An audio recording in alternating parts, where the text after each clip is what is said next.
오늘 우리가 함께 살펴볼 이름 바로 엠마누엘 레비나스입니다. 아마 20세기 철학자라고 하면 들어보신 분도 계실 텐데 그의 사상이 왜 그렇게 중요한지 또 그 타자의 철학이라는 게 대체 무슨 의미인지 궁금하셨을 것 같아요. 네, 맞아요. 오늘 그가 왜 서양 철학의 그 거대한 흐름을 통째로 뒤바꾸려고 했는지 그 시작점부터 한번 차근차근 들어가 보죠. 그의 사상은 아주 개인적인 비극의 경험 그리고 서양 철학 전체에 대한 깊은 성찰에서 시작되거든요. 맞습니다. 그의 철학을 제대로 이해하려면 일단 그의 삶을 먼저 들여다보는 게 가장 좋은 방법일 거예요. 그렇죠. 레비나스는 1905년생인데요. 당시 러시아 제국에 속해 있던 리투아니아의 카우나스라는 곳에서 태어났어요. 유대인 중산층 가정의 장남이었죠. 아, 유대인 가정이었군요. 네. 그런데 1914년에 1차 세계대전이 터지면서 전쟁을 피해 우크라이나로 이주를 갔다가 1920년에 다시 독립한 리투아니아로 돌아오게 됩니다. 그러니까 어린 시절부터 시대의 거대한 혼란을 그냥 온몸으로 겪으면서 자란 셈이죠. 그런 혼란 속에서도 학문에 대한 열정은 정말 대단했던 것 같아요. 네, 그랬죠. 1923년에 프랑스 스트라스부르 대학에서 철학을 공부하면서 그의 지적인 여정이 본격적으로 시작되니까요. 여기서 또 중요한 만남이 있었죠. 아, 네. 바로 그의 평생의 지적 동반자이자 절친한 친구가 되는 작가 모리스 브랑쇼를 만나게 됩니다. 그리고 그의 사상에 정말 아주 결정적인 영향을 미친 건 당대의 독일 철학, 특히 현상학과의 만남이었습니다. 네. 1928년에 독일 프라이부르크로 직접 가서 현상학을 창시한 에드문트 후설 밑에서 배우고요.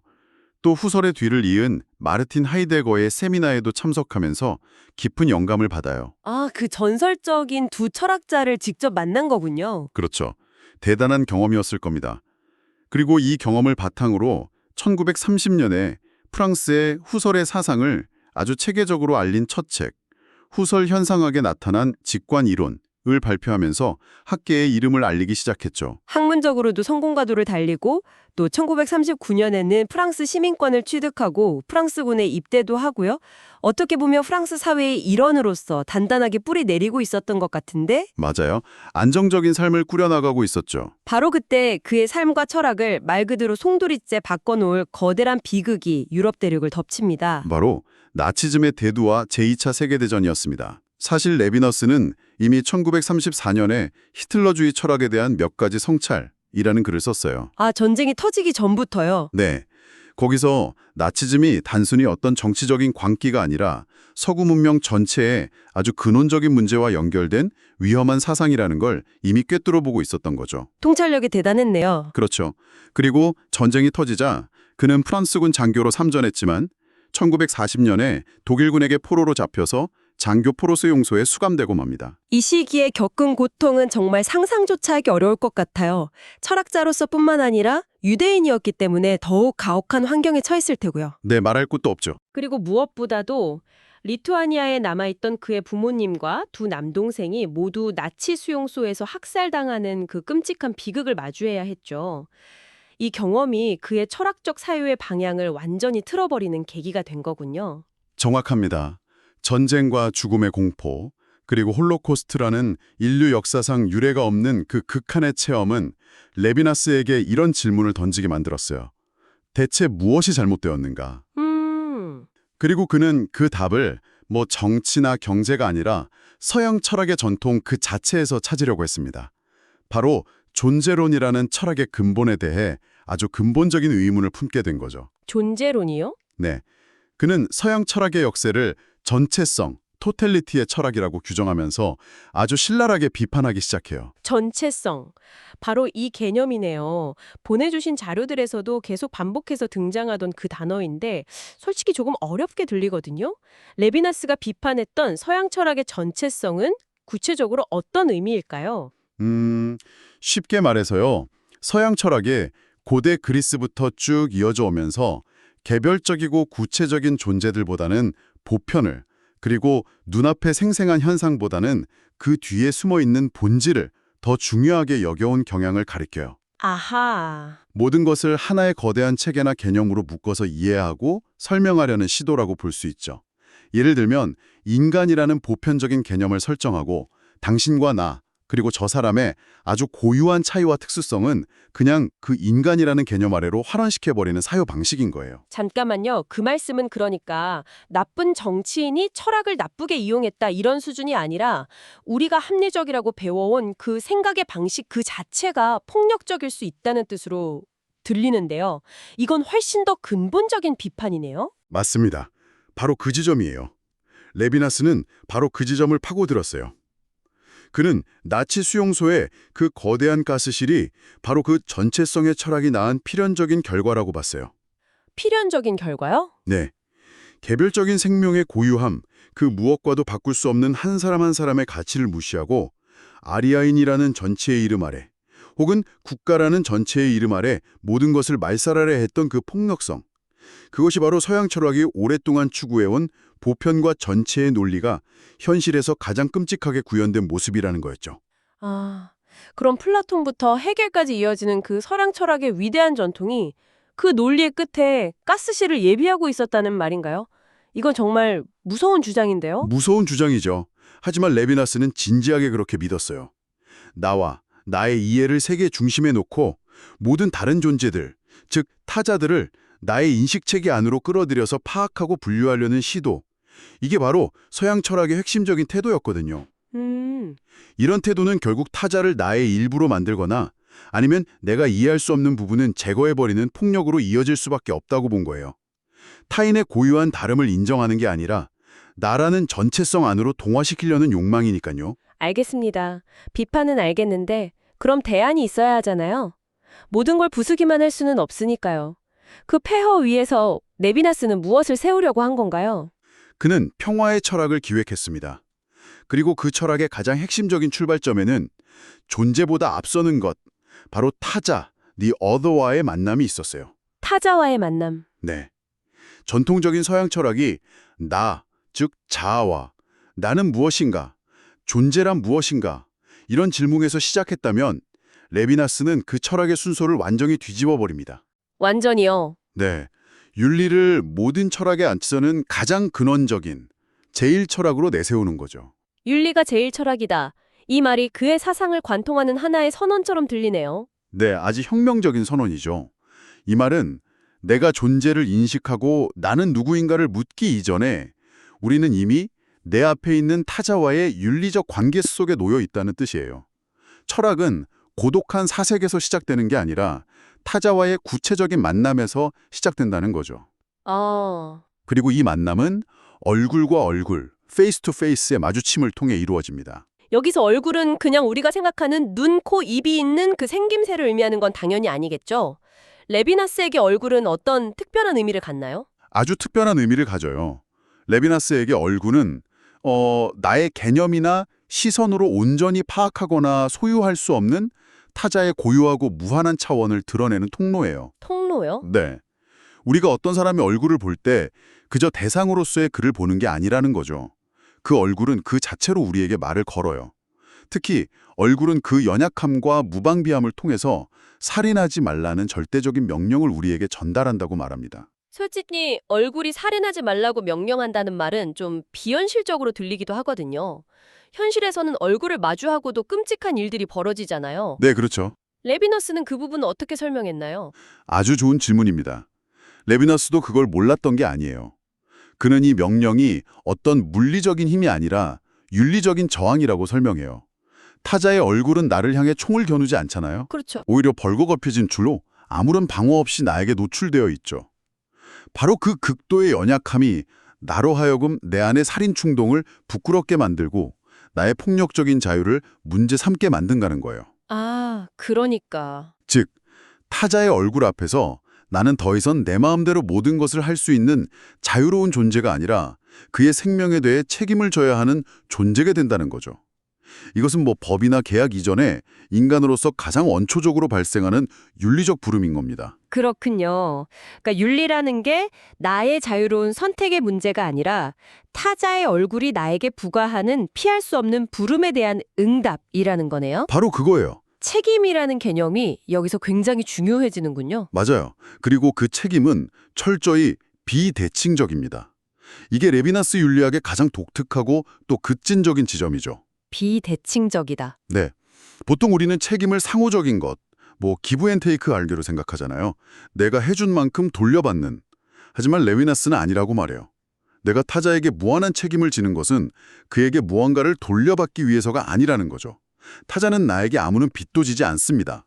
일방적인 책임이라 언뜻 들으면 좀 불공평하게 느껴지기도 하는데요. 그게 어떻게 평등의 기초가 될 수 있을까요? 레비나스는 이렇게 말합니다. 가난과 고통 속에 있는 타자는 나의 주인이다. 내가 나 자신을 벗어나 그를 섬길 때 비로소 그와 동등해질 수 있다. 이 불균등한 관계야말로 힘의 논리에 따라서 약자를 착취하는 강자의 법을 폐기하고 진정한 평등을 이룰 수 있는 유일한 기초라고 본 거예요. 알겠습니다. 그러니까 이건 단순히 착하게 살자는 도덕률이 아니네요. 힘의 논리, 즉 네가 나한테 이만큼 해줬으니 나도 이만큼 해준다는 그 계산적인 관계 자체가 폭력의 시작일 수 있으니 그 고리를 끊어버리는 유일한 방법이 바로 이 비대칭적 책임이라는 거군요. 정확히 보셨습니다. 나의 권리를 주장하기 전에 타자에 대한 나의 의무를 먼저 생각하는 것. 그것이 바로 레비나스가 말하는 평화의 시작인 셈이죠. 지금 이야기 나눈 타자, 책임, 얼굴 같은 개념들이 그의 후기 사상의 핵심인 것 같은데요. 혹시 그의 초기 사상에서도 이런 생각의 씨앗을 좀 엿볼 수 있을까요? 처음부터 이런 완성된 형태로 나타나진 않았을 텐데요. 네, 당연하죠. 1935년에 발표한 탈출에 관하여라는 짧지만 아주 중요한 글이 있는데 여기서 이미 그 단초가 보여요. 탈출에 관하여? 네, 그는 여기서 초월이라는 개념을 그의 스승이었던 하이데거와는 전혀 다른 방식으로 제시합니다. 하이데거에게 초월이 세계 속의 가능성을 향해 나아가는 것이었다면 레비나스에게 초월은 존재 자체로부터의 탈출이라는 새로운 의미를 갖죠. 존재 자체로부터의 탈출이요? 그냥 존재한다는 그 사실 자체에서 벗어나고 싶다는 말인가요? 좀 이상하게 들리는데요. 그렇죠. 여기서 말하는 존재는 이후에 그저 있음이라는 레비나스 특유의 개념으로 발전하는데요. 뭐랄까, 주체도 대상도 없이 의식마저 잠식해버리는 텅 빈 충만함, 혹은 익명적인 존재의 소음 같은 거예요. 소음이요? 네. 아무런 의미나 목적 없이 그저 존재한다는 그 사실 자체가 주는 압도적인 공포를 의미해요. 그럼 혹시 이런 느낌일까요? 새벽 3시에 잠이 깼는데 세상이 너무 고요해서 나라는 존재만 덩그러니 남겨진 것 같은 기분. 내가 뭘 하든 아무 상관없을 것 같은 그 막막함. 그런 걸 철학적으로 표현한 거군요. 와, 아주 정확하고 좋은 비유입니다. 바로 그 느낌이에요. 레비나스는 이 무의미하고 끈적끈적한 그저 있음의 상태에서 탈출하는 길이 두 가지라고 말해요. 두 가지요? 네. 하나는 자신만을 위한 향유, 인조이먼트에 빠지는 거예요. 맛있는 음식을 먹고 취미를 갖고 무언가를 소비하면서 이기주의자가 되는 거죠. 이것은 분명 그저 있음의 공포로부터 일시적인 도피를 제공해주긴 해요. 하지만 이건 결국 타인에게 귀를 닫은 채 자신의 세계에 갇힌 고독한 실존에 불과하다는 거죠. 그렇다면 진정한 탈출은 무엇인가요? 진정한 탈출은 오직 타자와의 만남을 통해서만 가능하다고 봅니다. 타자는 나의 고독한 세계, 내가 모든 것을 내 중심으로 이해하고 구성했던 그 세계를 깨뜨리고 침입해 들어오는 존재예요. 침입해 들어온다. 네, 타자와의 만남은 내 안에 원래 없었던 전혀 새로운 것을 가져다 주죠. 레비나스는 이걸 진정한 의미의 가르침을 받는 경험이라고 설명해요. 내가 이미 아는 것을 확인하는 게 아니라 나의 세계를 넘어서는 무한한 차원으로부터 무언가를 배우게 되는 경험. 그것이 타자와의 만남을 통한 진정한 탈출이자 구원이라는 겁니다. 오늘은 엠마누엘 레비나스의 삶과 그의 사상이 태동하게 된 배경, 그리고 그의 철학을 이해하기 위한 핵심 개념들을 한번 살펴봤습니다. 홀로코스트라는 개인적 또 역사적 비극을 딛고 서양 철학의 전체주의적 폭력성을 비판하면서 그는 나가 아닌 타자와의 윤리적 만남을 철학의 가장 근원적인 자리로 가져왔네요. 맞아요. 전체성에 대한 비판, 그리고 타자의 얼굴을 통한 윤리적 부름, 그에 대한 무한하고 비대칭적인 책임까지. 오늘 이야기 나눈 이 개념들이 앞으로 그의 사상을 더 깊이 이해하는 데 중요한 토대가 될 겁니다. 그의 철학은 단순히 이론에 머무는 게 아니라 우리가 타인을 어떻게 마주해야 하는지에 대한 근본적인 태도를 묻고 있거든요. 레비나스는 이런 근본적인 질문을 던져요. 존재함으로써 나는 살인하지 않는가? 우리가 이 세상에 태어나서 공간을 차지하고 자원을 소비하며 살아가는 것 자체가 어쩌면 이미 우리가 보지 못하는 타인의 자리를 빼앗는 폭력일 수 있다는 서늘한 성찰이죠. 오늘 당신의 존재가 미처 의식하지 못했던 수많은 타인들에게 어떤 의미로 다가가고 있는지 한번 생각해 보시는 건 어떨까요? 지난번엔 레비나스가 어떤 시대를 살았는지, 또 홀로코스트 같은 그런 끔찍한 경험이 어떻게 그의 철학을 만들었는지 이야기 나눠봤잖아요. 네, 그랬죠. 나치즘이라는 그 극단적인 폭력 앞에서 서양 철학의 근본부터 다시 질문할 수밖에 없었던 거죠. 오늘은 이제 좀 더 깊이 들어가서 그가 자기 스승이었던 그 거인들, 후설과 하이데거의 철학에서 어떤 한계를 받고 또 어떻게 그들을 넘어서 자신만의 길을 걸어갔는지 그 과정을 한번 따라가 보려고 해요. 모든 걸 나라는 틀 안에 가두려는 철학에서 벗어나서 길들여지지 않는 타인과의 만남으로 나아가는 그 여정이 오늘의 핵심이 될 겁니다. 네, 맞습니다. 레비나스 철학의 출발점은요, 서양 철학의 아주 오래된 전통, 바로 존재란 무엇인가, 이 물음 자체에 대한 근본적인 문제제기예요. 질문 자체를 문제 삼은 거군요. 그렇죠. 물론 그도 스승들인 후설의 현상학이나 하이데거의 존재론을 누구보다 깊이 파고들었죠. 하지만 결국 깨달은 거예요. 이 위대한 철학들조차 결국엔 나라는 주체의 시선 안에서만 세상을 이해하고 있다는 걸요. 레비나스는 이걸 동일자의 철학이라고 불렀어요. 동일자의 철학이요? 네, 다른 사람의 고유함이나 그 낯섦을 있는 그대로 받아들이는 게 아니라 어떻게든 내가 이해할 수 있는 범주 안으로 끌어들여서 나와 같은 것으로 만들어버리는 거죠. 그게 바로 레비나스가 비판했다는 전체성이라는 개념이군요. 맞습니다.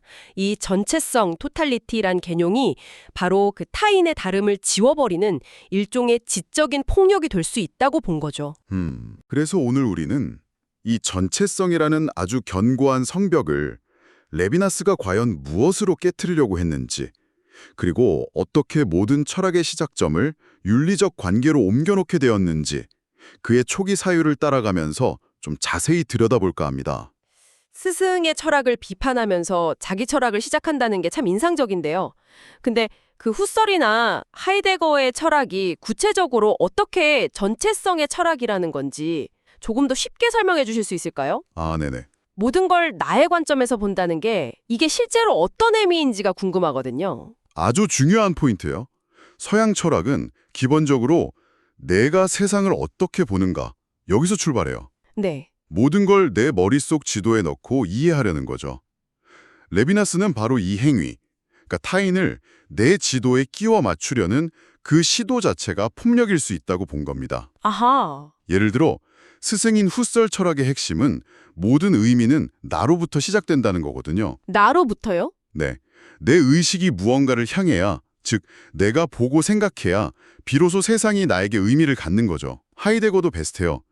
인간, 즉 현존재가 세계를 이해하지만 결국 그건 나의 세계, 나의 가능성 안에서만 일어나는 일이고요. 결국 세상의 중심이 나라는 거네요. 내 의식, 내 경험, 내 이해, 전부 다. 그렇죠. 레비나스가 볼 때 여기엔 본질적으로 다른 타인이 들어설 자리가 없는 거예요. 타인은 그냥 내 세상의 일부, 내가 파악하고 분석해야 할 하나의 대상, 뭐랄까 아이템처럼 취급될 뿐이죠. 절대적인 낯섦과 고유성을 가진 존재가 아니라 그냥 내 인식의 지도 위에 표시되는 또 하나의 지명처럼요. 타인의 그 무한함을 유한한 나의 틀 안에 가둬버리는 것. 이게 바로 레비나스가 말한 전체화의 폭력의 본질입니다. 와, 그렇게 들으니까 확 와닿네요. 이게 사실 우리가 일상적으로 하는 일이잖아요. 맞아요. 누군가를 만나자마자 저 사람은 MBTI가 뭘까? 어느 학교 나왔지? 어떤 스타일이네? 하면서 순식간에 제 머릿속 폴더에 집어넣어 버리죠. 네네. 그렇게 네모타로 규정하는 순간 그 사람의 다른 무한한 가능성을 지워버리는 폭력을 저지르고 있었던 거네요. 정확히 보셨어요. 바로 그 지점입니다. 그래서 레비나스는 이 전체성에서 탈출해야 한다고 말합니다. 그의 초기 저작 중 하나인 탈출에 관하여라는 제목이 그래서 아주 의미심장하죠. 그렇다면 어디로부터의 탈출인가요? 단순히 나 중심적인 생각으로부터의 탈출? 이것만을 의미하는 건 아닐 것 같은데요. 맞아요. 훨씬 더 근본적인 것으로부터의 탈출이에요. 바로 존재, 그 자체로부터의 탈출이에요. 존재 자체요. 네. 보통 존재한다는 건 좋은 거잖아요. 하지만 레비나스는 그 존재가 우리를 짓누르는 무게감, 그 억압적인 측면을 파고들어요. 우리가 우리 자신일 수밖에 없는 그 상태, 마치 어딘가에 못 박혀 꼼짝할 수 없는 것 같은 그 답답함을 이야기하죠. 아, 내가 나라는 사실에서 벗어날 수 없는 그 속박감에서 벗어나고 싶다는 겁니다. 존재한다는 사실 자체가 감옥 같다는 말씀이시군요. 더 깊이 들어가면 있음, 영어로는 there is 라고 번역되는 익명적이고 비인격적인 상태로부터의 탈출을 말합니다. 이건 존재도 아니고 그렇다고 완벽한 무도 아니에요. 혹시 그런 경험 없으세요? 모든 게 다 끝나고 텅 빈 사무실이나 교실에 혼자 남아있을 때 그 완전한 정막 속에서 들리는 냉장고의 웅 하는 소리나 형광등의 징 하는 소리 같은 거요? 아, 있죠, 있죠. 의미도 없고 주체도 없이 그냥 뭔가가 있다는 그 사실만 끈질기게 이어지는 그 느낌이요. 바로 그겁니다. 그게 레비나스가 말하는 있음의 공포와 아주 비슷해요. 의미 없는 소음이 모든 걸 채우고 있어서 나라는 존재마저 그 소음에 묻혀서 희미해지는 듯한 느낌. 불면의 밤에 잠들지도 깨어있지도 못한 채 텅 빈 의식만 둥둥 떠다니는 그런 공포스러운 상태죠. 정말 숨막히는 느낌이네요. 세상에 의미 있는 건 하나도 없고 그냥 존재한다는 사실 그 자체만 나를 짓누르는 상황이군요. 그럼 이 공포에서 어떻게 벗어날 수 있는 건가요? 레비나스는 그 반응이 두 가지로 나타난다고 봐요. 첫 번째는 향유, 인조이먼트입니다. 향유요? 네, 나만의 세계를 만드는 거예요. 맛있는 걸 먹고 좋은 음악을 듣고 내 감각적인 즐거움에 몰두하면서 그 끔찍한 있음의 소음을 잊으려는 시도죠. 하지만 이건 결국 자기 자신 안에 더 깊이 갇히는 아주 고독한 탈출일 뿐이에요. 배고픔에 굶주린 위장이 자기 자신 외에는 아무것도 해도 신경 쓰지 못하는 것처럼 이 향유 속의 자아는 타인애가 완전히 귀를 닫아버린 상태거든요. 잠시만요. 그건 좀 비약처럼 들리기도 하는데요. 혼자 있는 게 무섭고 공허하다고 해서 갑자기 다른 사람과의 만남이 그 모든 문제의 해결책이 된다는 게 이게 쉽게 와닿지는 거든요. 어떤 특별한 만남을 이야기하는 건가요? 아주 좋은 지적이에요. 물론 아무 만남이나 그렇다는 건 아닙니다. 레비나스가 말하는 진정한 탈출은 바로 두 번째 반응, 그의 철학 전체를 관통하는 핵심 사건인 타자와의 만남, 특히 타자의 얼굴, 페이스를 마주하는 것을 통해서만 가능합니다. 드디어 그 유명한 얼굴이 등장하는군요. 타인의 얼굴을 마주하는 게 어떻게 그 존재의 소음으로부터 우리를 구원해 줄 수 있다는 걸까요? 여기서 말하는 얼굴은 우리가 생각하는 눈, 코, 입이 달린 물리적인 신체 부위가 아니에요. 그것은 나의 모든 이해와 파악의 시도를 무력화시키는 하나의 계시, 에피페니와 같습니다. 계시요? 네. 내가 타인의 얼굴을 보고 이런 특징을 가졌구나 하고 어떤 개념이나 이미지로 고정시키려는 순간 진짜 얼굴은 이미 그 틀을 벗어나 버려요. 내 손아귀에 잡히지 않는 거죠. 제 머릿속 지도에 그려넣을 수 없는 존재라는 거군요. 그렇죠. 그리고 그 얼굴은 아주 역설적인 모습으로 나타납니다. 한편으로 얼굴은 나의 힘 앞에 완전히 무방비로 노출되어 있어요. 너무나 연약하고 상처받기 쉽고 심지어 내가 마음만 먹으면 죽일 수도 있는 존재로 내 앞에 서 있죠. 네. 하지만 바로 그 극도의 연약함 속에서 얼굴은 나에게 그 어떤 권위보다도 강력한 절대적인 명령을 내립니다. 바로 살인하지 말라는 명령이죠. 연약함이 오히려 명령이 된다는 게 정말 역설적이네요. 네, 그 명령은 나의 자유를 문제 삼습니다. 너는 나를 해칠 수도 있지만 그래서는 안 된다고 말하면서 내 마음대로 하려는 의지를 가로막죠. 나를 나만의 세계, 나만의 향유 속에서 끌어내어서 타인에 대한 책임 앞으로 불러 세우는 근원적인 부름인 셈입니다. 이 관계는 철저히 비대칭적이에요. 비대칭적이라는 건 서로 동등하지 않다는 뜻인가요? 맞아요. 나는 타자에게 무한한 책임을 지지만 타자에게 그 어떤 것도 요구할 수 없어요. 이건 상호적인 계약 관계가 아닙니다. 아, 레비너스는 타자가 종종 고통받는 고아, 이방인의 모습으로 나에게 다가온다고 말하는데 이건 성서적인 표현이면서 동시에 사회적으로 가장 취약하고 보호받지 못하는 모든 존재를 상징해요. 그의 얼굴 앞에서 나는 내 존재 자체를 질문받게 됩니다. 어떤 질문인가요? 나는 과연 존재할 권리가 있는가 하고요. 와, 살인하지 말라는 명령이 얼굴 자체에서 온다는 것, 그리고 그 관계가 일방적일 정도로 비대칭적이라는 점이 굉장히 충격적입니다. 이건 제가 타인을 위해 무언가를 해주는 게 아니라 오히려 타인이 나를 윤리적인 존재로 만들어준다는 느낌이 드네요. 바로 그겁니다. 나의 존재는 더 이상 당연한 것이 아니라 타자를 위한 나의 봉사와 책임을 통해서만 비로소 정당화되어야 하는 것이 되는 거죠. 이 윤리적인 부름이야말로 있음이라는 존재의 무의미함을 깨고 나를 진정한 주체로 세우는 결정적인 사건입니다. 이것이 바로 레비나스가 윤리학이 제일 철학이라고 주장한 이유와 연결되는 거겠군요. 정확합니다. 서양 철학의 전통은 늘 존재론, 즉 존재란 무엇인가 이 물음에서 시작했어요.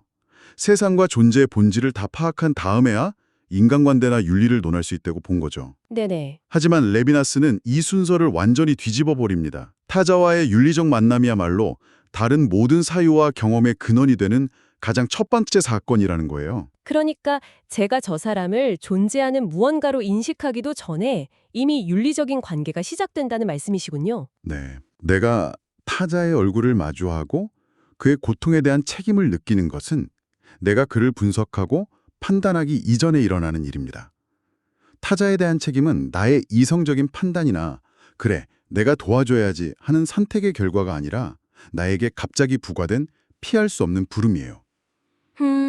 따라서 윤리학은 존재론이나 인식론보다 앞서는 가장 근원적인 철학, 즉 제일 철학이 되는 겁니다. 와, 머리를 한 대 맞은 것 같아요. 저는 항상 내가 먼저 존재하고 그 다음에 다른 사람과 관계를 맺는다고 생각했거든요. 그렇죠. 대부분 그렇게 생각하죠. 그런데 그게 아니라 타인의 부름이 있어야 비로소 나라는 존재가 의미를 갖게 된다는 거잖아요. 순서가 완전히 뒤바뀌는 거네요. 네, 바로 그 지점이 레비나스 사유의 혁명성입니다. 주체는 스스로의 힘으로 서는 존재가 아니라 타자의 부름에 응답함으로써 비로소 고유한 주체가 됩니다. 솔직히 말해서 좀 억울한데요. 저는 무한 책임을 져야 하는데 상대방은 그럴 필요가 없다뇨. 일상적인 관계에서 이러면 바로 손절당하는 거 아닌가요? 그렇죠. 그게 우리의 상식적인 반응이죠. 그래서 레비나스가 말하는 윤리가 우리가 흔히 생각하는 공평한 거래나 계약과는 완전히 다른 차원이라는 겁니다. 아, 이건 거래가 아니라 나를 나에게 만드는 근원적인 부름에 대한 응답이니까요. 타자의 얼굴이 나를 부를 때 나 여기 있습니다 라고 응답하며 타자를 위해 기꺼이 나를 내어주는 그 순간 익명의 있음 속에서 허우적대던 존재에서 벗어나 세상에 단 하나뿐인 나로 서게 되는 거죠. 그러니까 타인에 대한 책임이 나를 억압하는 족쇄가 아니라 오히려 나를 진정한 나로 만들어주는 조건이 된다는 거군요. 맞습니다. 타인에 대한 책임이 나를 나답게 만드는 겁니다. 그래서 이 윤리적 책임은 주체성을 억압하는 것이 아니라 오히려 진정한 주체성을 탄생시키는 유일한 길이 되는 셈이죠. 오늘은 레비나스가 어떻게 스승들의 전체성의 철학을 넘어서 타자의 철학으로 나아갔는지, 그 핵심 개념인 얼굴과의 만남, 그리고 윤리학이 제일 철학이라는 주장의 의미까지 정말 깊이 있게 살펴봤네요. 나의 그 안락한 세계를 깨고 들어오는 타인의 얼굴 앞에서 무한한 책임을 느낄 때 비로소 우리가 진정한 주체가 된다는 생각이 정말 깊은 울림을 줍니다. 하지만 여기서 또 다른 중요한 질문이 생겨납니다. 지금까지 우리가 이야기한 레비나스의 관계는 나와 타자의 1대1 관계잖아요. 네, 그랬죠. 이건 뭐 이해가 갑니다. 하지만 현실 세계는 수많은 타자들로 가득 차 있죠. 내 앞에 있는 이 타자에 대한 나의 책임이 무한하다면 그의 옆에 있는 또 다른 타자, 즉 제3자, the third에 대해서는 어떻게 해야 할까요? 정말 그렇네요. 한 사람을 위한 무한한 책임은 다른 모든 사람에 대한 불의가 될 수도 있지 않을까요? 지금 당장 내 눈앞에 굶주리는 한 사람에게 내 모든 것을 쏟아붓는다면 그 옆에 있는 다른 굶주리는 사람들은 외면하게 되는 셈이니까요. 바로 그 제3자의 출현과 함께 레비나스의 사유는 이제 개인적인 윤리의 차원을 넘어서 사회적인 정의와 정치의 문제로 확장됩니다. 다음 시간에는 이 제3자의 등장이 레비나스 철학에 어떤 새로운 국면을 가져오는지, 그리고 이로부터 우리는 국가와 법, 그리고 공정한 사회에 대해 무엇을 배울 수 있는지 이야기 나눠보겠습니다. 청취자 여러분께서도 한번 생각해 보시면 좋겠습니다. 만약 당신에게 무한히 책임져야 할 타자가 둘 이상 나타난다면 당신은 무엇을 기준으로 행동하시겠습니까? 지난번에 저희가 함께 이야기 나눴던 레비나스의 타자의 얼굴 기억하시죠? 어떤 범주나 개념으로도 담아낼 수 없는 그 얼굴 앞에서 나는 무한한 책임을 느낀다. 그리고 바로 그 순간이 모든 철학이 앞서는 윤리의 시작점이라는 점을 짚어봤습니다. 보내주신 자료들을 다시 읽어봐도 그 1대1의 강렬한 만남은 참 인상 깊어요. 근데 자료들을 더 깊이 파고들다 보니까 한 가지 근본적인 질문이 생기더라고요. 이 세상은 나와 타자, 단 둘만 있는 곳이 아니잖아요. 만약 우리 둘 사이에 또 다른 사람, 제3자가 끼어든다면 어떻게 될까요? 한 사람을 향한 저의 그 무한한 책임은 그럼 어떻게 되는 거죠? 와, 바로 그 지점에서 레위나스의 사유가 폭발적으로 확장되기 시작합니다. 사실 그 질문이야말로 레비나스 철학이 어떻게 개인의 윤리에서 사회 정의와 정치의 문제로 넘어가는지를 보여주는 핵심 열쇠라고 할 수 있죠. 한 사람의 얼굴만 바라보던 그 완벽하고도 고독한 윤리의 세계가 이제 현실, 그러니까 수많은 타인들로 가득 찬 이 복잡한 세계와 충돌하는 순간이니까요. 네. 오늘 우리가 함께 파헤쳐볼 부분이 바로 이 지점입니다. 제3자의 등장이 어떻게 모든 것을 바꾸어 놓는지, 그리고 그 속에서 윤리와 정치가 어떻게 서로를 붙들고 때로는 싸우면서 공존하게 되는지 보내주신 자료들을 바탕으로 한번 차근차근 따라가 보겠습니다. 좋습니다. 사실 좀 막막하게 느껴지기도 했거든요. 예를 들어 제 눈앞에 두 사람이 물에 빠져서 허우적거리고 있어요. 저는 한 사람에게 무한한 책임을 느끼지만 다른 한 사람도 분명 타자란 말이죠. 제 몸은 하나인데 누구에게 먼저 손을 내밀어야 할까요? 저의 그 무한한 책임이라는 게 갑자기 되게 무력해지는 느낌이에요. 아주 현실적인 딜레마죠. 그리고 레비나스에 따르면 바로 그 딜레마의 순간, 당신이 누구에게 먼저라고 질문하는 바로 그 순간이 정의, 즉 저스티스가 탄생하는 순간입니다. 아, 그 질문하는 순간이요? 네, 나와 타자 A, 단둘만 있을 때는 비교나 계산이 필요 없었습니다. 오직 그 사람을 향한 무한한 헌신만 있었죠. 하지만 타자 B가 나타나자마자 당신은 필연적으로 비교하고 측정하고 판단해야만 하는 상황에 놓입니다. 아, 누구의 상황이 더 위급한가? 나의 도움이 누구에게 더 효과적일까? 이 두 사람의 필요를 저울질해야만 하는 거죠. 그러니까 정의라는 게 어떤 거창한 이념에서 시작하는 게 아니라 지극히 구체적인 상황 속에서 어쩔 수 없이 하게 되는 선택의 문제에서 비롯된다는 거군요. 와, 이거 매일 우리가 겪는 일이랑 비슷하네요. 당장 처리해야 할 급한 메일이 두 개가 왔어요. 하나는 상사가 보낸 거고 다른 하나는 동료가 정말 힘든 상황에서 도움 요청이에요. 누구에게 먼저 답장할 것인가? 이것도 아주 작은 차원의 정의에 대한 질문이겠네요. 완벽한 비유입니다. 바로 그 순간의 고뇌가 정치의 시작점입니다. 보내주신 그 윌리엄 폴 시몬스의 논문에서도 그 점을 정확히 짚어내죠. 네네. 내가 누구에게 먼저 응답할 것인가를 결정해야 하는 것. 이 결정이 바로 모든 정치의 기초다라고요. 여기서 중요한 것은 제3자가 단순히 또 다른 한 명이 아니라는 점이에요. 레비나스에게 제3자는요. 그 자리에 없는 모든 타인, 즉 인류 전체를 대변하는 존재로 등장해요. 아, 인류 전체요. 눈앞에 한두 사람을 넘어서 사회 전체와 보이지 않는 모든 타자들을 고려해야만 하는 보편적인 차원으로 확장됩니다. 그리고 이 보편적인 책임을 이행하기 위해 우리에게 필요한 것이 바로 공정한 법과 제도인 것이죠. 그렇군요.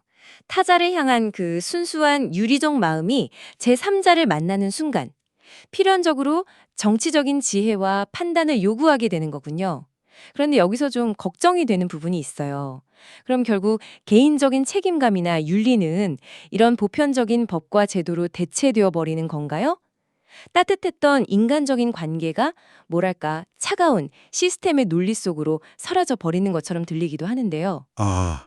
레비나스는 바로 그 지점을 가장 경계했습니다. 그에게 윤리와 정치는 결코 어느 한쪽이 다른 쪽을 대체하는 관계가 아니에요. 오히려 둘 사이에는 영원히 끝나지 않는 진동, 즉 끊임없는 긴장 관계가 존재해야 한다고 봤습니다. 긴장 관계요? 네, 한번 생각해 보세요. 정치나 법이라는 시스템은 본질적으로 개인들을 비교하고 일반화하고 하나의 기준으로 묶으려는 속성이 있습니다. 이걸 레비나스는 전체성의 논리라고 불렀죠. 모든 사람에게 공평하게 적용되어야 하니까 개개인의 고유한 얼굴이나 특수한 사정 같은 건 어느 정도 무시할 수밖에 없어요. 그렇죠. 법 앞에서는 만인이 평등해야 하니까요. 하지만 그 평등이 때로는 폭력적일 수도 있겠네요. 각자의 그 절박한 사정을 다 들어줄 수는 없으니까. 바로 그겁니다. 그래서 레비나스는 그 차가운 시스템, 즉 비인격적인 정의는 언제나 최초의 윤리적 부름, 다시 말해 내 앞에 있는 타자의 얼굴을 향한 책임에 의해 끊임없이 질문받고 흔들려야 한다고 주장합니다. 아, 당신이 만든 그 완벽해 보이는 법이 지금 내 눈앞에서 고통받는 이 사람의 얼굴을 외면하고 있지는 않은가 하고 계속해서 묻는 거죠.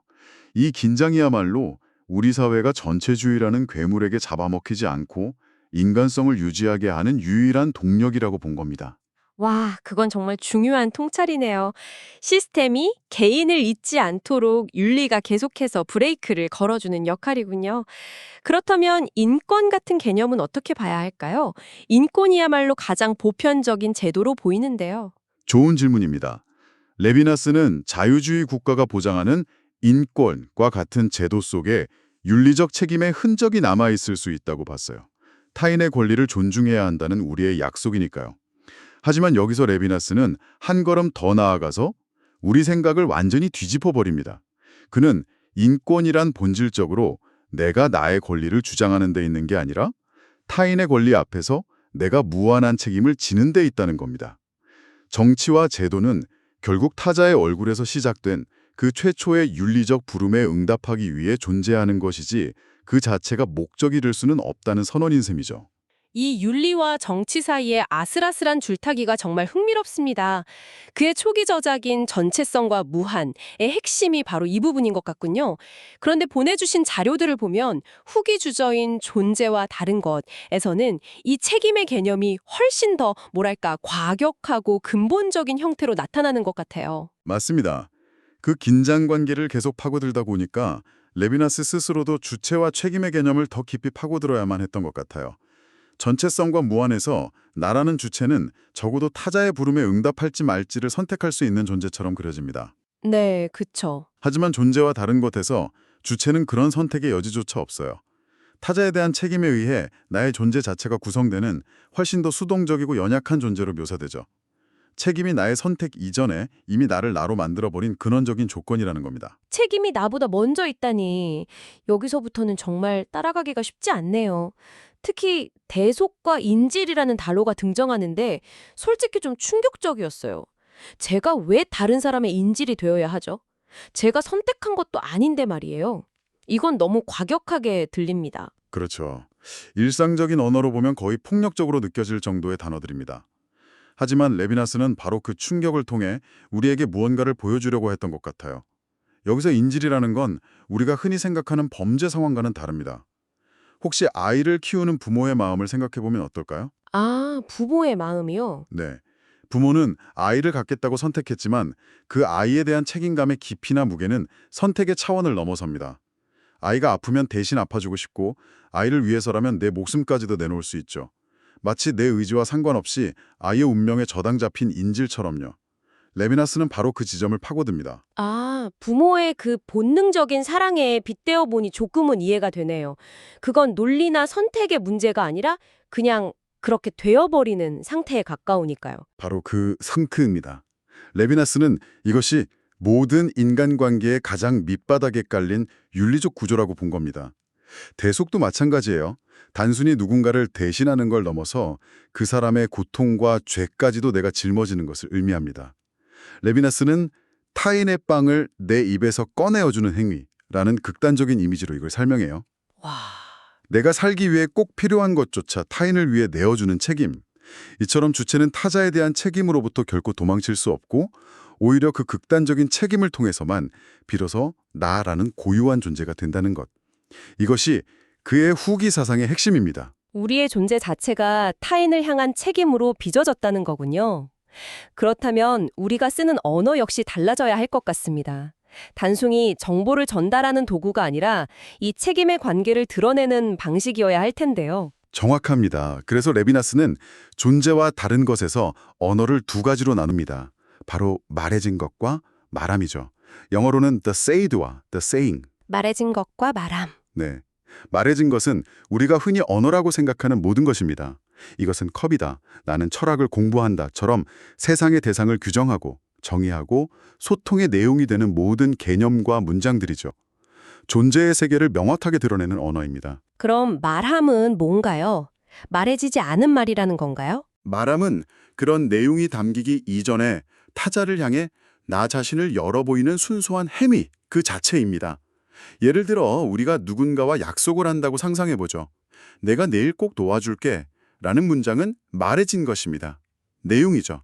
하지만 그 말을 하기 위해 상대방을 향해 몸을 돌리고 눈을 마주치고 신뢰의 관계를 형성하려는 그 모든 태도와 분위기, 즉 타자에게 나를 내어주는 그 취약한 순간 자체가 바로 말함입니다. 아하, 그러니까 말해진 것이 계약서의 조항이라면 말함은 그 계약서에 서명하기 전에 악수나 눈빛 같은 거군요. 관계 자체가 내용보다 앞선다는 뜻이네요. 완벽한 이해입니다.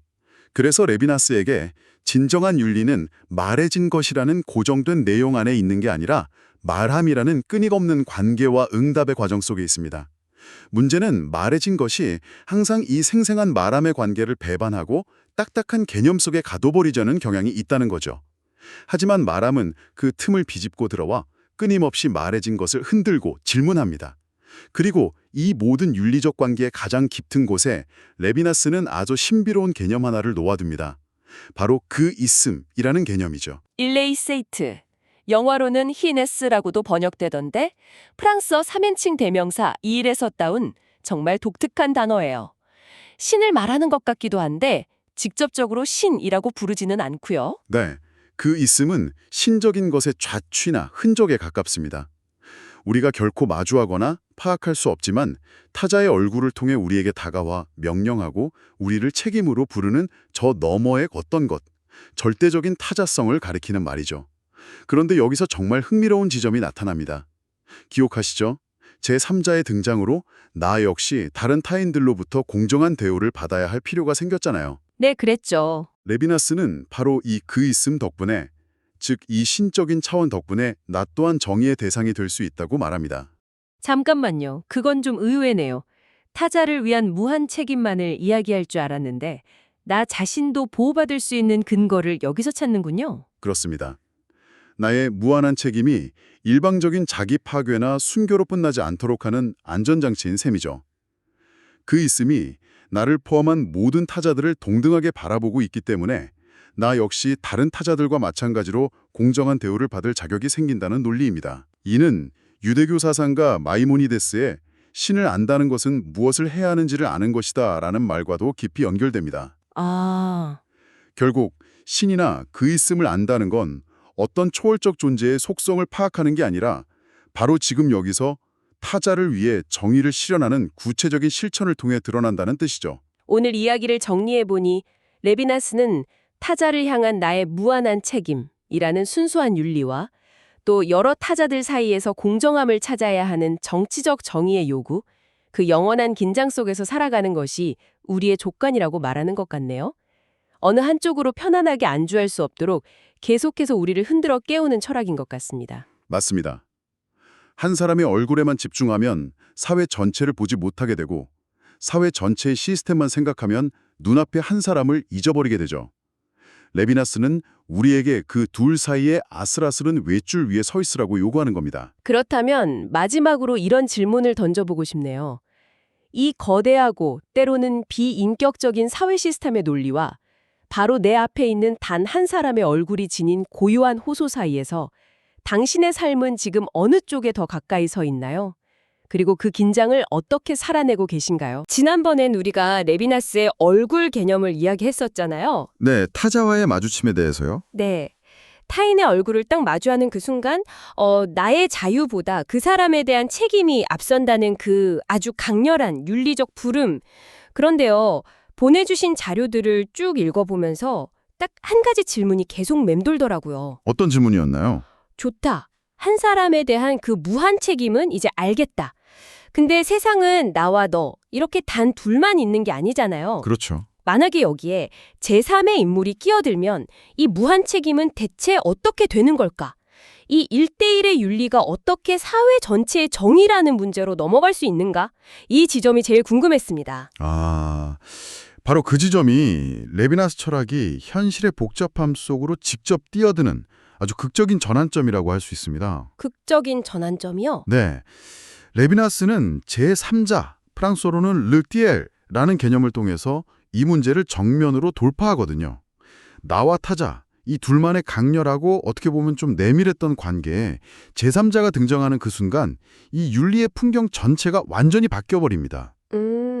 오늘 바로 이 제3자의 등장이 어떻게 비교와 판단, 그러니까 정의의 문제를 낳고 또 레비나스의 사유를 어디까지 밀어붙이는지 한번 차근차근 따라가 보죠.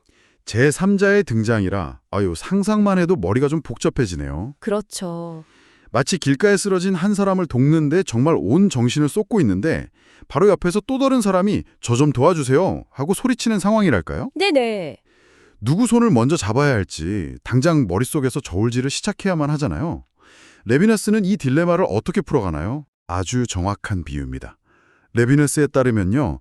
제3자의 출현은 나와 타자 사이의 그 순수하고 배타적인 관계에 말씀하신 대로 균열을 냅니다. 아, 균열. 왜냐하면 그 제3자 역시 나에게 무한 책임을 요구하는 얼굴을 가진 또 다른 타자이기 때문이죠.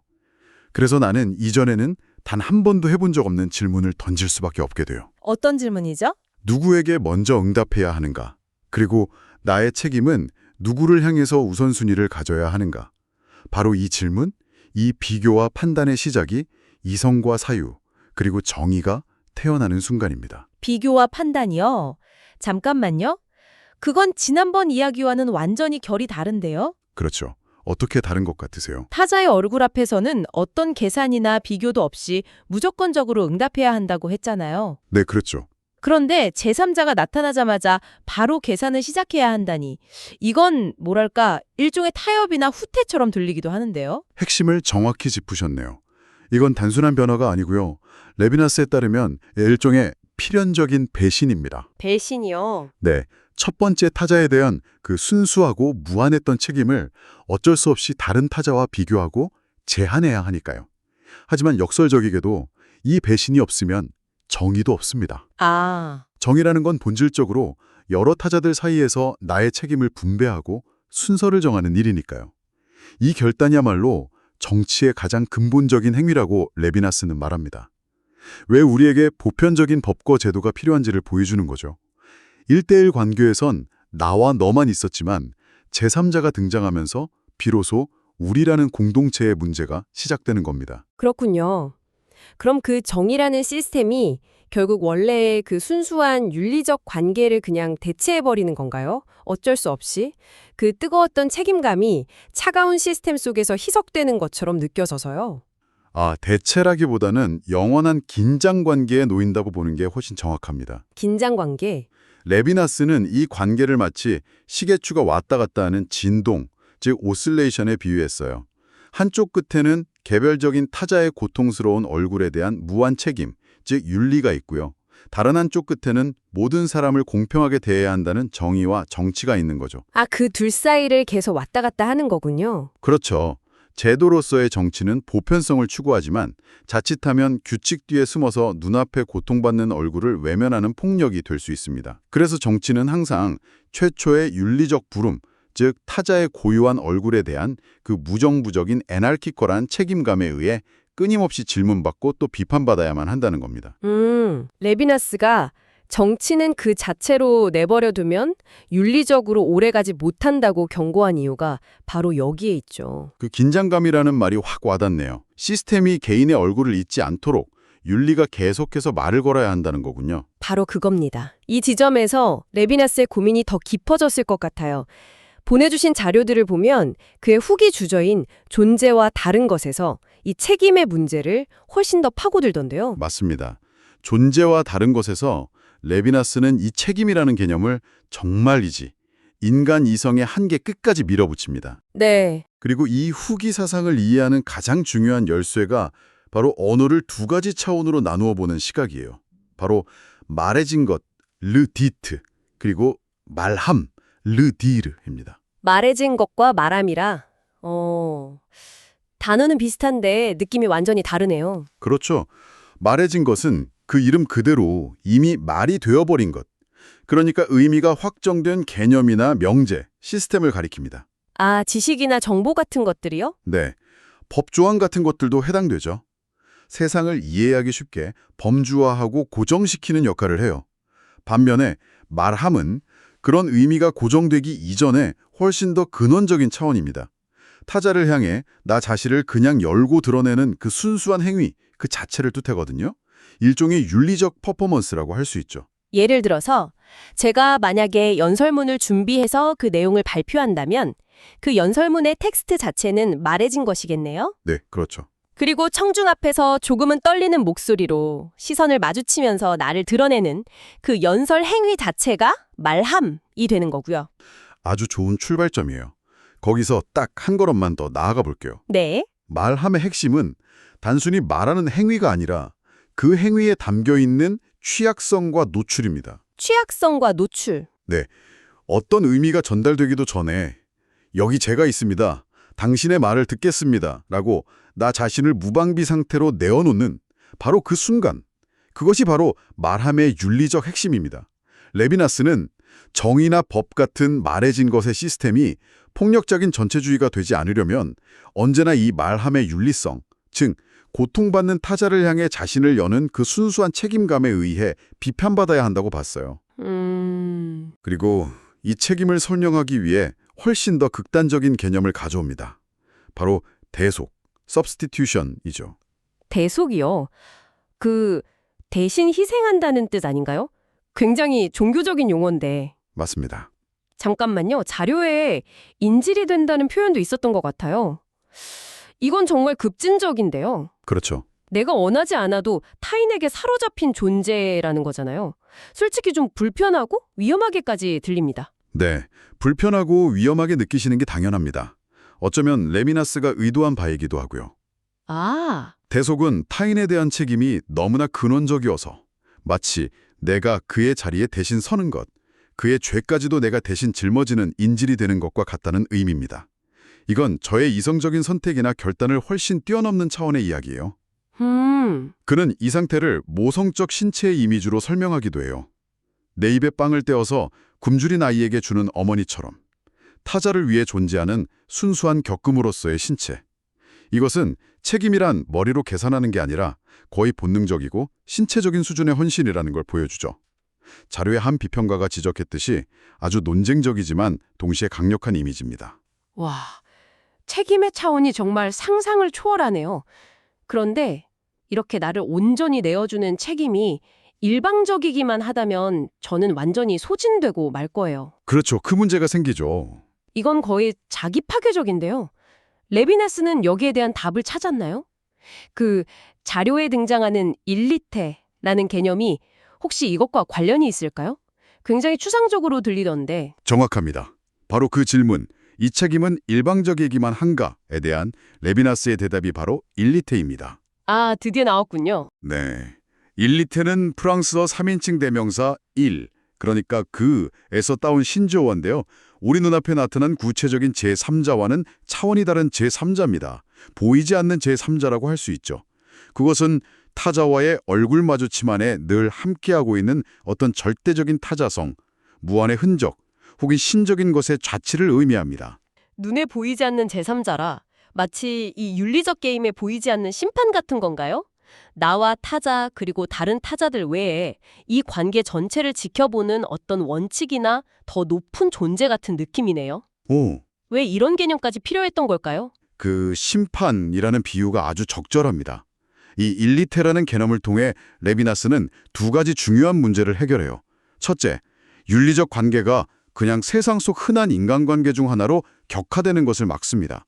일리테라는 신적인 흔적 때문에 타자의 얼굴에서 울리는 살인하지 말라는 명령이 단순한 개인의 부탁이 아니라 절대적인 힘을 갖게 되는 거죠. 네네. 둘째, 그리고 이게 더 중요한데 바로 당신이 제기한 그 소진의 문제를 해결합니다. 아, 레비나스는 일리테 덕분에 나는 타인들에 의해 하나의 타자로서 다가서진다고 말해요. 그게 무슨 뜻이죠? 즉, 내가 타인에게 무한 책임을 지는 것처럼 다른 타인들 또한 나에게 책임을 져야 한다는 보편적 정의의 근거가 바로 이 초월적인 차원에서 마련된다는 겁니다. 일리테는 나를 끝없는 책임 속에서 소진되지 않도록 보호하고 나 역시 정의로운 대우를 받을 권리가 있음을 보증하는 어렵지만 반드시 필요한 개념인 셈이죠. 아, 이제야 퍼즐이 좀 맞춰지는 느낌입니다.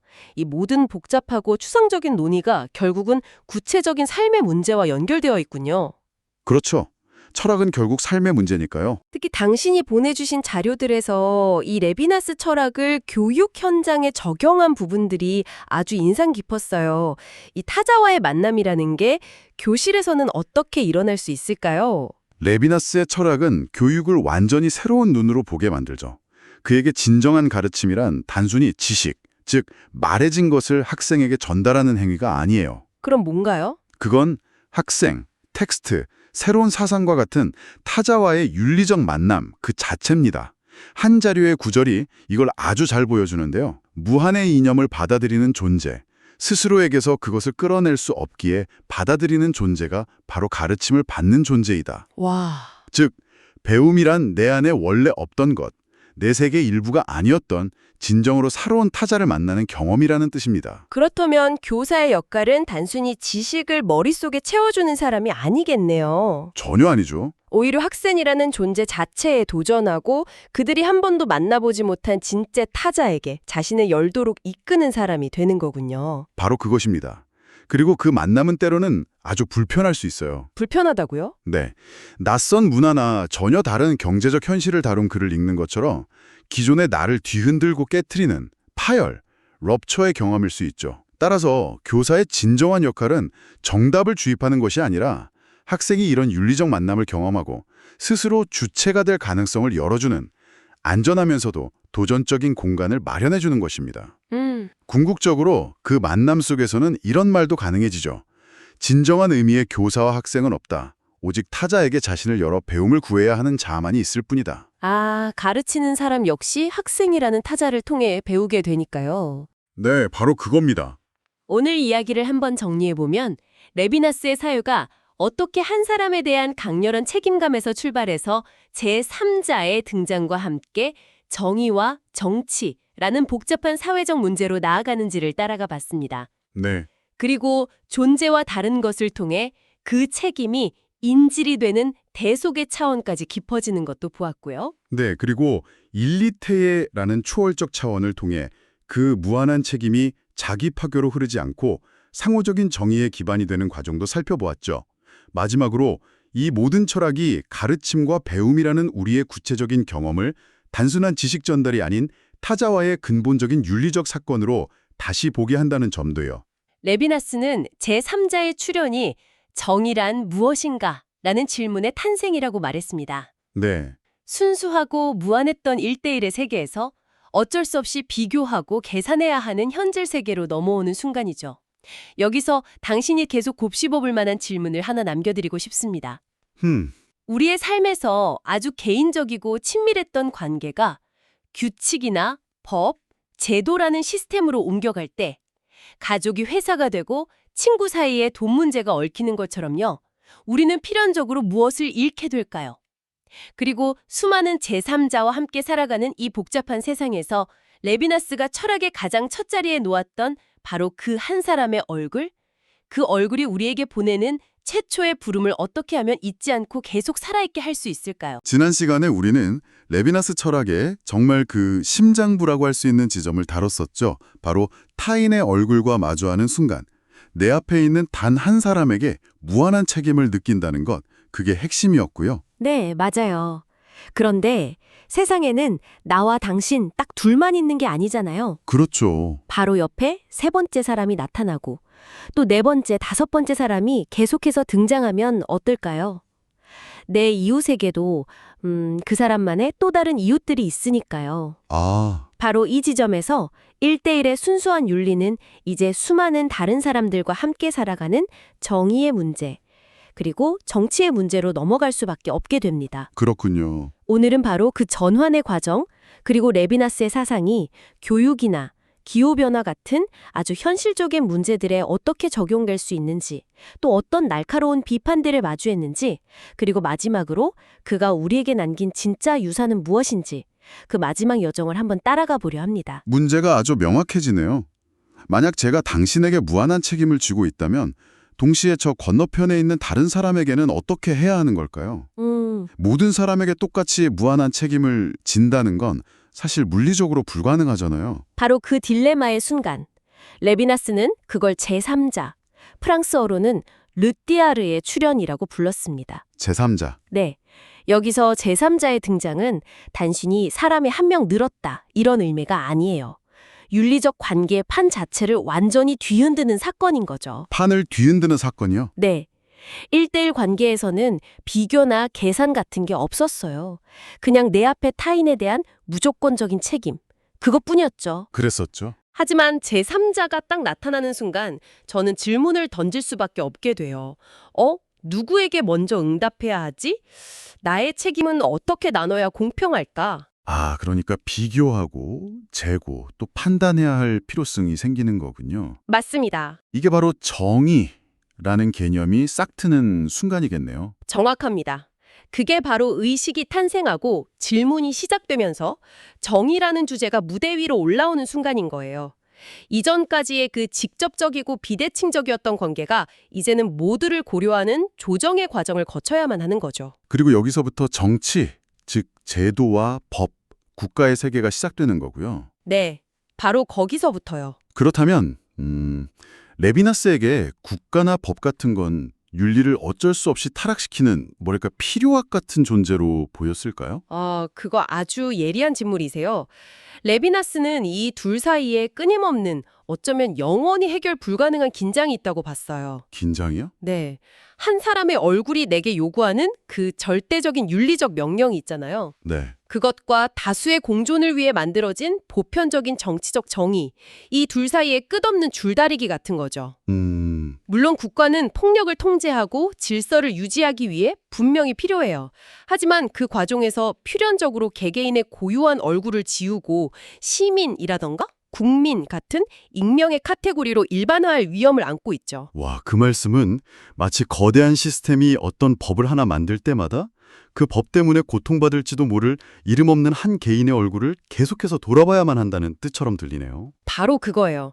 굉장히 강력한 이미지죠. 네, 정말요. 레비나스에게 좋은 정치란 윤리를 대체하는 게 아니에요. 오히려 그 최초의 윤리적 부름, 그러니까 한 사람에 대한 책임의 기억에 의해서 끊임없이 질문받고 또 제동이 걸리는 정치, 그게 좋은 정치인 거죠. 자아가 아니라 타인에게서 출발하는 정치. 네, 그가 말한 타율적 정치의 핵심이 바로 그겁니다.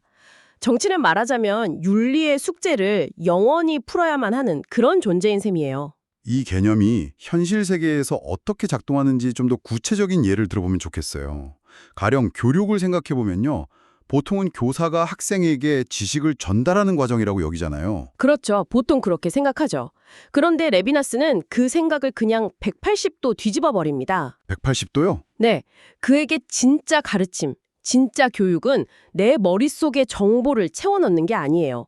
오히려 교사든 나와 생각이 전혀 다른 동급생이든 심지어는 도무지 이해할 수 없는 어려운 텍스트든 어떤 타인과의 만남, 그 자체에서 일어난다고 봤죠.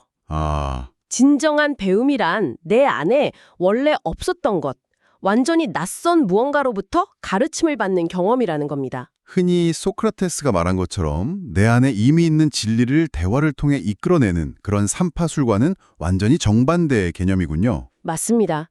오히려 외부에서 무언가가 들어와서 나를 막 뒤흔드는 것에 더 가깝네요. 네, 맞아요. 그는 이걸 균열이라는 아주 강한 단어로 표현했어요. 균열이요? 네, 타자와의 만남을 통해서 내가 당연하게 여겼던 나의 세계관에 금이 가고 나의 확고한 자아가 흔들리는 경험. 그것이야말로 배움의 본질이라는 거죠. 잠깐만요. 그 얘기를 들으니까 이전에 다뤘던 레비나스의 언어 개념이 떠오르는데요? 그가 구분했던 말해진 것과 말하기의 차이, 혹시 그거랑도 연결되는 지점일까요? 와, 바로 그 지점과 정확히 연결됩니다. 정말 예리하시네요. 아, 정말요? 말해진 것, 즉 르디트는 교과서에 실린 지식이나 정해진 답처럼 이미 박제된 정보의 세계예요. 네. 반면에 말하기, 르디으는 지금 이 순간 당신에게 말을 건네는 저의 이 살아있는 행위 그 자체죠. 타인의 말에 귀 기울이고 그에 응답하면서 내가 변할 수 있다는 가능성에 나를 열어두는 아주 취약한 소통의 과정이에요. 그런데 사실 대부분의 학교는 말해진 것을 얼마나 효율적으로 전달하는가에만 집중하는 경향이 있잖아요. 그렇죠. 하지만 레비나스의 관점에서 그건 지배의 체계가 될 위험이 있어요. 진정한 배움은 말하기의 가치를 존중하는 교실, 즉 학생들이 서로의 다름을 마주하고 때로는 교사의 권위에 질문을 던지면서 살아있는 토론을 벌이는 그 과정 속에서 일어난다는 겁니다. 아, 이건 단순히 과목 지식을 마스터하는 걸 넘어서 타인의 다름에 대한 감수성을 기르고 또 그에게 책임질 수 있는 주체로 성장하는 문제와 직결되는 거죠. 교실이라는 작은 공간에서는 그 말씀이 정말 와닿는데 사실 저는 이게 기후변화처럼 너무 거대하고 손에 잘 잡히지 않는 문제에 어떻게 적용될 수 있을지 좀 막막하게 느껴져요. 제가 분리수거를 열심히 한다고 해서 북극곰이 살아나는 건 아니니까요.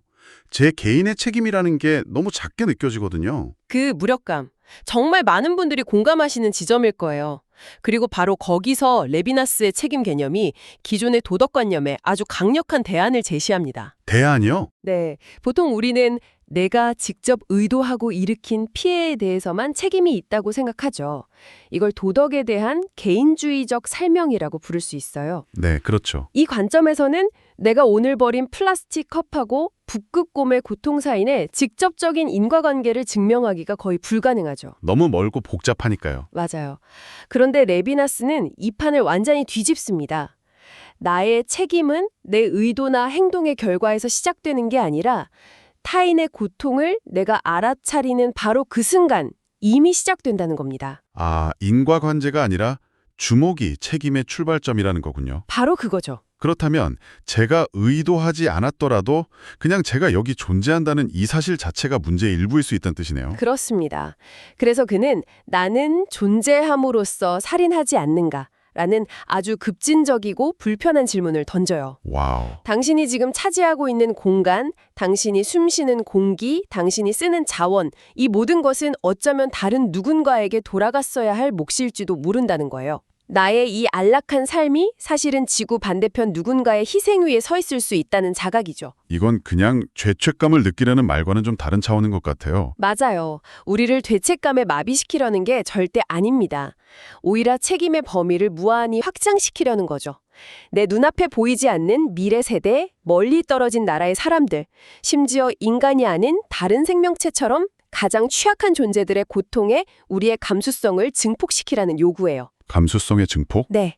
그리고 이 감수성의 증폭이야말로 기후변화 같은 거대한 문제를 해결하기 위해 우리가 가져야 할 가장 근본적인 윤리적 출발점이라고 레비나스는 말하는 겁니다. 이렇게 강력한 사상인데 당연히 비판도 만만치 않았을 것 같습니다. 특히 초창기부터 페미니스트 사상가들의 비판이 있었다고 들었어요. 네, 맞습니다. 시몬드 보부아르에서 시작해서 훗날 루이스 이리가레 같은 사상가들을 통해 아주 정교하게 제기된 비판인데요. 네. 핵심은 레비나스가 말하는 그 보편적 주체, 즉 타인에게 책임을 지는 그 주체가 사실은 남성이라는 거예요. 그의 글을 보면 여성적 타자는 주로 에로스적인 관계 속에서 남성적 주체를 부드럽게 환대하고 품어주는 역할로 그려지거든요. 아, 그러니까 여성은 남성 주체가 여정을 떠나는 집은 될 수 있어도 함께 길을 떠나는 동료나 그 자체로 목적지는 되지 못한다는 그런 뉘앙스군요. 정확히 그 지점을 짚으셨어요. 여성이 길이나 거처는 될 수 있지만 동등한 주체로 서지는 못하는 것처럼 묘사된다는 거죠. 특히 더 문제적인 것은 그가 후기에 책임의 궁극적인 모델로 삼는 모성에 대한 묘사인데요. 태아라는 타인을 위해서 자신을 온전히 내어주는 이타적 희생의 최고 모델로 그려져요. 네. 근데 이건 페미니즘적 관점에서 보면 여성의 신체와 경험을 희생이라는 특정 역할 안에 가둬버리고 이상화하는 또 다른 폭력이 될 수 있는 거죠. 훨씬 더 직접적인 정치적 비판도 있었죠. 알랭 바디우 같은 철학자는 아주 신랄하게 비판했고요. 아, 바디우의 비판은 정말 날카롭습니다. 그는 오늘날 학계에서 유행처럼 번진 이 타자의 윤리라는 게 사실은 현실을 바꾸지 못하게 만드는 아주 교묘한 탈정치적 이데올로기라고 공격해요. 탈정치적 이데올로기요? 네, 심지어 거대한 종교적 유혹이라고까지 부르죠. 왜 그렇게까지 강하게 비판하는 건가요? 고통받는 개인, 힘없는 피해자로서의 타인에게 무한 책임을 느끼라는 말에만 집중하게 되면 세상을 근본적으로 바꾸려는 거대하고 적극적인 정치적 프로젝트는 불가능해진다는 겁니다. 아하하. 가령 인권이나 인도주의 같은 개념은 레비나스의 윤리와 아주 잘 맞아요. 하지만 바디우는 이런 것들이 결국 현재의 서구 자유주의 자본주의 체제를 유지하기 위한 장치에 불과하다고 봐요. 체제 유지를 위한 장치라니 그건 좀 충격적이네요. 우리가 보기에 착한 피해자의 모습일 때만 그 타자를 존중하고 만약 그 타자가 우리의 질서를 위협하는 혁명가나 다른 체제를 주장하는 인물이 되면 외면하게 된다는 거죠. 그래서 바디오에게 이 타자의 윤리는 진정한 변화를 가로막는 장애물일 뿐인 겁니다. 정말 정반대의 시각이네요. 이런 날카로운 비판들을 듣고 나니 레비나스가 남긴 유산을 어떻게 정리해야 할지 더 궁금해집니다. 이 모든 논쟁에도 불구하고 그가 우리 시대에 남긴 가장 중요한 것은 무엇일까요? 저는 그가 철학의 질문 순서를 근본적으로 뒤바꿔 놓았다는 점, 바로 그거라고 생각합니다. 질문의 순서요? 네. 서양 철학은 지난 2500년 동안 나는 누구인가, 존재란 무엇인가 같은 나에서 출발하는 질문에 매달려 왔어요. 그렇죠. 그런데 레비나스는 윤리학이 제일 철학이다라고 선언함으로써 그 모든 추상적인 질문보다 앞서서 바로 내 앞에 있는 다른 사람과의 구체적이고 때로는 혼란스럽고 까다롭기까지 한 그 관계를 철학의 가장 중요한 출발점으로 삼은 겁니다. 생각의 출발점 자체를 에고에서 타인으로 옮겨놓은 거대한 전환이군요. 바로 그렇습니다. 그는 우리에게 계약이나 합리적인 계산이 아니라 타인의 그 연약한 얼굴 자체에서 시작되는 책임에 대해서 말할 수 있는 완전히 새로운 언어를 선물한 셈이죠. 그리고 이 언어는 철학을 넘어서 신학, 정치학, 교육학, 심리학 등 거의 모든 인문학 분야에 스며들어서 지금도 계속 새로운 질문들을 만들어내고 있고요. 결국 그는 우리에게 쉬운 답 대신 아주 풀기 어려운 질문 혹은 긴장감을 남기고 간 셈이네요. 네, 어쩌면 그게 그의 가장 큰 유산일지도 모릅니다. 내 앞에 있는 이 대체 불가능한 한 사람에게 충실하면서 동시에 모두를 위한 정의로운 세상을 어떻게 만들어갈 것인가. 이 단독적인 부름과 보편적인 요구 사이의 그 팽팽한 긴장, 레비나스는 여기에 대한 정답을 주지 않아요. 아마 정답이 없기 때문일 겁니다. 그 둘 사이에서 끊임없이 줄타기를 하는 것, 그것이야말로 우리의 윤리적, 정치적 삶의 진짜 모습이라고 말해주고 있는 것 아닐까요? 전체성과 무한, 얼굴과 정의, 이 모든 개념들을 탐험한 끝에 결국 우리는 처음에 그가 던졌던 하나의 질문으로 다시 돌아오게 되는 것 같습니다. 네, 이 모든 추상적인 논의를 단번에 당신의 삶 한가운데로 끌어당기는 아주 개인적이고 또 불편한 질문이죠. 바로 이 질문입니다. 나는 존재함으로써 살인하지 않는가? 태양 아래 내가 차지하고 있는 이 자리, 내 존재 자체가 다른 누군가의 자리를 빼앗고 그에게 그늘을 들이우고 있진 않은가? 레비나스가 이 질문을 던지는 건 우리를 죄책감에 빠뜨리기 위해서가 아니에요. 오히려 우리가 어떤 선택을 하기도 전에 우리가 쉬는 이 숨결과 함께 이미 시작되어버린 그 거대하고 피할 수 없는 책임의 무게를 온전히 깨닫게 하기 위함입니다. 아마 우리의 이야기가 끝난 뒤에도 여러분의 마음속에 가장 오랫동안 남게 될 질문일 겁니다.